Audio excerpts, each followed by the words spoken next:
Hey guys, got a quick video on a 2014 Acura TL. I'm going to show you how to reset the service due light after an oil change. Very simple procedure, no special tools are needed. So this message shows up once you turn the ignition or once you start the car.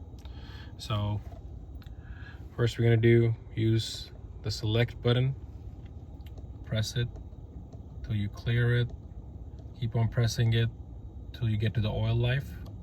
Then press and hold the select reset button. It could take about 10 to 20 seconds.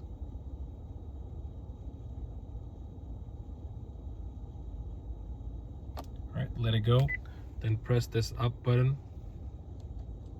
and then select again. It should be reset to 100%. You can turn the car off. Start it one more time. And the light should not come back on.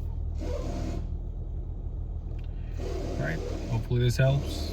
It's a very simple procedure. Thank you for watching this video. Please support, like, and subscribe.